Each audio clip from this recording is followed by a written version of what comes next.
development program and screening for developmental disorders. So we have a spectrum of things which we are working on. And today, this is the 5th conference. Each year we do conference, 1-day workshops and 1-day conference. On the first day, we have mainly 4 workshops: basic lactation workshop, advanced lactation workshop, then is workshop for special situation, then the last one is milk banking. Through these 4 lactation workshops, we want to empower our nurses, doctors, neonatologists and community health workers to ensure that every baby deserves what he gets, that is mother's own milk. আমাৰ ইয়াত আমি এই 5th lactation management, breastfeeding আৰু human milk banking কনফাৰেন্সখন যোৱাকালি আৰু আজিৰ ভিতৰত আমি পাতিছোঁ। ইয়াত আমাৰ উদ্দেশ্য এইটো আছিলে যে এতিয়াও বহুত মাকে আমি দেখো যে জন্মৰ পিছত শিশুক গাখীৰ খুৱাব নোৱাৰে বিভিন্ন ধৰণৰ কাৰণৰ কাৰণে। আৰু কেতিয়াবা কি হয়, আমি জানো যে আজিকালি বহুত IVF প্ৰেগনেন্সিও হয়, প্ৰিটাৰ্ম ডেলিভাৰী টাইমতকৈ আগতে ডেলিভাৰী হয়। চ' এইবোৰ শিশুবিলাকে, নৱজাতক শিশুবিলাকে মাকৰ গাখীৰ নাপায়গৈ। চ' এওঁলোকক আমি সাধাৰণতে আগতে আমি পাউডাৰ গাখীৰ খুৱাইছিলোঁ, কিন্তু পাউডাৰ গাখীৰ খোৱালে ভাল নহয়। সেইকাৰণে আমি আজিকালি মাকৰ নিজৰ গাখীৰে খুৱাব খোজোঁ। আৰু সেইটো আমি কেনেকৈ কৰিব পাৰিম, মাকহঁতক আগতে শিক্ষা দিব লাগিব, আমাৰ ডক্টৰ নাৰ্ছবিলাকে জানিব লাগিব ট্ৰেইনিং কৰি পেলাই। আৰু দ্বিতীয় কথা হ'ল, ইয়াত আমি আৰম্ভ কৰিছোঁ, গুৱাহাটীত আমাৰ 2টা চেণ্টাৰ আছে, যেনেকে বেংকছ আছে পইচাৰ কাৰণে, তেনেকে হিউমেন মিল্ক বেংক আছে আমাৰ ছাত্ৰীবাৰী হস্পিটেলত আৰু KGMT হস্পিটেলত 2খন আছে আমাৰ হিউমেন মিল্ক। কিন্তু আমি বিচাৰিছোঁ যে আৰু হিউমেন মিল্ক বেংক বেছিকৈ হওক। গভৰ্ণমেণ্ট ছেক্টৰত আছে বুলি কৈছে, কিন্তু ইমান ভাল ফাংচনেল হোৱা নাই এতিয়ালৈ। আৰু সেইকাৰণে আমি ইয়াত ট্ৰেইনিং দিছোঁ নাৰ্ছবিলাকক বা বেংকত যিবিলাকে হিউমেন মিল্ক বেংকত যিবিলাকে কাম কৰি আছে। আৰু আশা কৰোঁ যে হিউমেন মিল্ক বেংক যেতিয়া ইয়াত হ'ব বেছিকৈ, তেতিয়াহ'লে আমাৰ এটা শিশু, নৱজাতক শিশুকো আমি পাউডাৰ গাখীৰ খুৱাব নালাগে। কাৰণ পাউডাৰ গাখীৰৰ ছাইড ইফেক্ট বহুত থাকে। আৰু এইটো আজিৰ দিনৰে ছাইড ইফেক্ট নহয়, 10 বছৰ 15 বছৰ বা 20 বছৰৰ পিছত যেতিয়া ডাঙৰ হ'ব, ব্লাড প্ৰেছাৰৰ বেমাৰ, ডায়েবেটিছৰ বেমাৰ পাউডাৰ গাখীৰ খালে বেছি হয় আৰু এলাৰ্জি বেছি হয়। সেইকাৰণে আমি মাকৰ গাখীৰে দিব খোজোঁ। আৰু আমি ইয়াত আজি মা য়শোদা এৱাৰ্ড 6জনী মাকক দিছোঁ, 3জনী ছাত্ৰীবাৰী হস্পিটেলৰ পৰা আৰু 3জন KGMT হস্পিটেলৰ পৰা। তাহাঁতে এই এৱাৰ্ডটো এইকাৰণে পাইছে কাৰণ তেওঁলোকে নিজৰ গাখীৰ এই মিল্ক বেংক তাত গৈ পেলাই তেওঁলোকে ডনেট কৰিছে। চ' আমি আশা কৰোঁ যে আমাৰ এই কনফাৰেন্সৰ পৰা জেনেৰেল পাব্লিকেও গম পাব যে কোনোবা যদি মাকৰ গাখীৰ খুব বেছি হয়, এনেকুৱা হয় যে পেলাই দিয়ে, তেওঁলোকে পেলাব নালাগে। আমাৰ ইয়াত 2টা চেণ্টাৰ আছে, ছাত্ৰীবাৰী হস্পিটেল আৰু KGMT হস্পিটেল। তাত গৈ পেলাই তেওঁলোকৰ যিখিনি বেছিকৈ ওলোৱা গাখীৰ, এইখিনি তেওঁলোকে তাত গৈ পেলাই দান দিব পাৰে। সেই তেওঁলোকৰ গাখীৰ খাই পেলাই বেলেগ শিশুৰ বহুত লাভ হ'ব।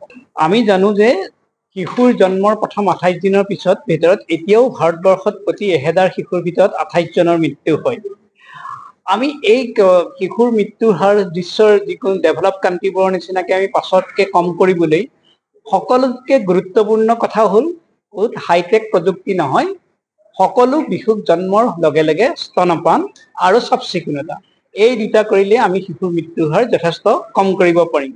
কিন্তু দুখৰ সংখ্যা এতিয়াও ভাৰতবৰ্ষৰ নিচিনা এখন দেশত কেৱল মাত্ৰ মাতৃদুগ্ধ পান কৰাই 50% মহিলাহে। গতিকে আমাৰ এইটো প্ৰচেষ্টা Suchena health foundation, Indian academy of পেডিয়াট্ৰিক্সৰ জৰিয়তে আমি সকলো মাতৃক প্ৰথম 6 মাহ কমেও কেৱল মাত্ৰ মাতৃদুগ্ধ আৰু কেৱল 2 বছৰৰ তলৰ মাতৃক আমি শিশুক কেৱল মাত্ৰ মাতৃদুগ্ধ খুওৱাটো আমি প্ৰমোচন কৰোঁ। আমি যদি চাওঁ, কিছুমান বহুত সৰু শিশু, যেনে আজিকালি 500 গ্ৰাম 600 গ্ৰাম বা বহুত অপৰিপক্ক শিশু, যিবোৰৰ কেতিয়াবা মাতৃ ৰোগী হ'ব পাৰে বা মাতৃ বেলেগ কাৰণত ইমান গাখীৰ নাথাকিব পাৰে, তেন্তে মিল্ক বেংকিঙৰ এটা কনচেপ্ট আছে। মিল্ক বেংক অসমত এতিয়ালৈকে মাত্ৰ 2টা আছে, প্ৰথম ছাত্ৰীবাৰী খ্ৰীষ্টিয়ান হস্পিটেল আৰু KGMTত, এতিয়া অসম মেডিকেল কলেজত হৈছে। আমি যদি সকলোতে মাতৃদুগ্ধৰ মিল্ক বেংকিং কৰিব পাৰোঁ, তেতিয়া যিসকল মাতৃ গাখীৰ বেছি আছে তেওঁলোকে মাতৃদান কৰি তেওঁলোকে গাখীৰ দান কৰি সেই গাখীৰ আমি পৰিশোধ কৰি সেই গাখীৰ আমি ষ্টোৰেজ কৰি তেনেকুৱা অপৰিপক্ক শিশু বা যদি আমি দিব পাৰো তেতিয়া আমাৰ শিশুৰ মৃত্যুৰ হাৰ যথেষ্ট কম কৰিব পাৰো আমাৰ এই আজি অনুষ্ঠানটোৰ উদ্দেশ্য সেয়ে অসমত প্ৰতিখন জিলাত আৰু প্ৰতিখন মেডিকেল কলেজত মিল্ক বেংক স্থাপন কৰা সকলো শিশুক কেৱল মাত্ৰ মাতৃদুগ্ধ দিয়া আৰু শিশুৰ মৃত্যুৰ হাৰ বৰ্তমান 28ৰ পৰা 5ৰ কম কৰে ধন্যবাদ পাৰ্টিচিপেণ্ট সমগ্ৰ ভাৰতৰ পৰা আহিছে এইটো পঞ্চম সাউথ ইষ্ট এছিয়ান লেমকন বুলি কওঁ লেমকন মানে lactation milk banking and breast feeding আৰু আমাৰ পাৰ্টিচিপেণ্ট সমগ্ৰ ভাৰতৰ পৰা আহিছে Yesterday and today we have this LAMCON conference. This is a lactation management and milk banking conference. The aim of this conference is that every baby should get only mother's milk, and this will definitely improve the outcome of the mother and the baby. Mother will benefit by getting less of stress, less depression and less of cancers. The baby will benefit by better growth, less infection. And we know that across the country now, the breastfeeding rate at 6 months is around 55 to 60%, which is less than 100%. So 40% improvement scope is there. And I'm sure that the same holds for Assam. So we want that every baby should receive mother's milk, and we have been working on improving this. The best way to improve is by education and creating support systems, and that is why our aim is to ensure that support systems are created and education is imparted. So we have trained almost more than 300 nurses and doctors during this conference on lactation management and breastfeeding. We also are working on Arya Janani program, which is fetal programming of babies, so that mothers can lead a stressful pregnancy period with good mental and physical health. So that is also one very important program which in India we need to promote, where the fetus can grow well and the mothers can do during pregnancy also.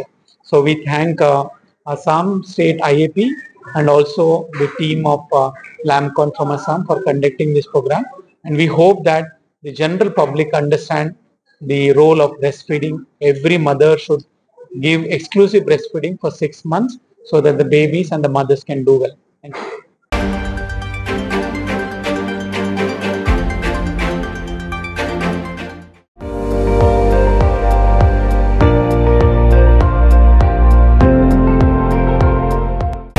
আপুনি চাই আছে ND24 সৰ্বশ্ৰেষ্ঠ নহয় সৰ্বোত্তমৰ দৌৰ